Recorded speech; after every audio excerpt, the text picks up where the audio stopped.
আর বন্ধুরা, গাঠি কচু দিয়ে ডিমের রেসিপি করার জন্য যে উপকরণগুলি লাগছে, প্রথমে গাঠি কচু 500 গ্রাম, ডিম 2টো, আদা রসুন বাটা 1 চামচ, পেঁয়াজ বাটা 2 চামচ, টমেটো কুচি 1টা, জিরে, গোটা লঙ্কা, নুন স্বাদ মতো, চিনি স্বাদ মতো, সর্ষের তেল, লঙ্কা, হলুদ, জিরে, ধনে গুঁড়ো ছোটো চামচের 1 চামচ করে। চলুন রান্নাটা শুরু করা যাক। প্রথমে কড়াইতে সামান্য তেল দিয়ে ডিম দুটো ভেজে নেব।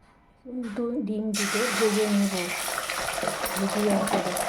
ডিম দুটো ভাজা হয়ে গেছে, তুলে নেব। ডিম দুটো ভাজা হয়ে গেছে, কড়াইতে আবার সামান্য তেল দেব।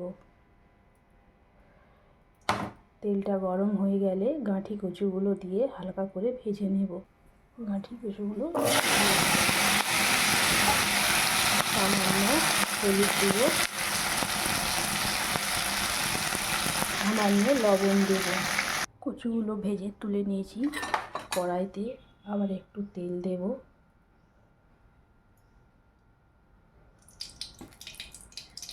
তেলটা গরম হয়ে গেছে, জিরে লঙ্কা ফোড়ন দিয়ে দেব। পেঁয়াজ বাটাটা দিয়ে দেব। আদা রসুন বাটাটা দিয়ে দেব। লঙ্কা গুঁড়ো, হলুদ গুঁড়ো, জিরে, ধনে গুঁড়ো দিয়ে দেব। টমেটো কুচিটা দিয়ে দেব। চিনি দিয়ে দেব সামান্য, দিয়ে মশলাটা ভালো করে কষিয়ে নেব। মশলাটা কষানো হয়ে গেছে, এবার এই কচুগুলো দিয়ে দেব, জিরে দিয়ে দেব, দিয়ে ভালো করে কষিয়ে নেব।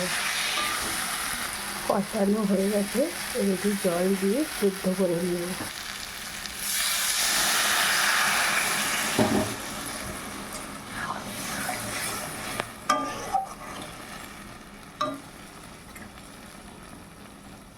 স্বাদ মতো লবণ দিয়ে দেব।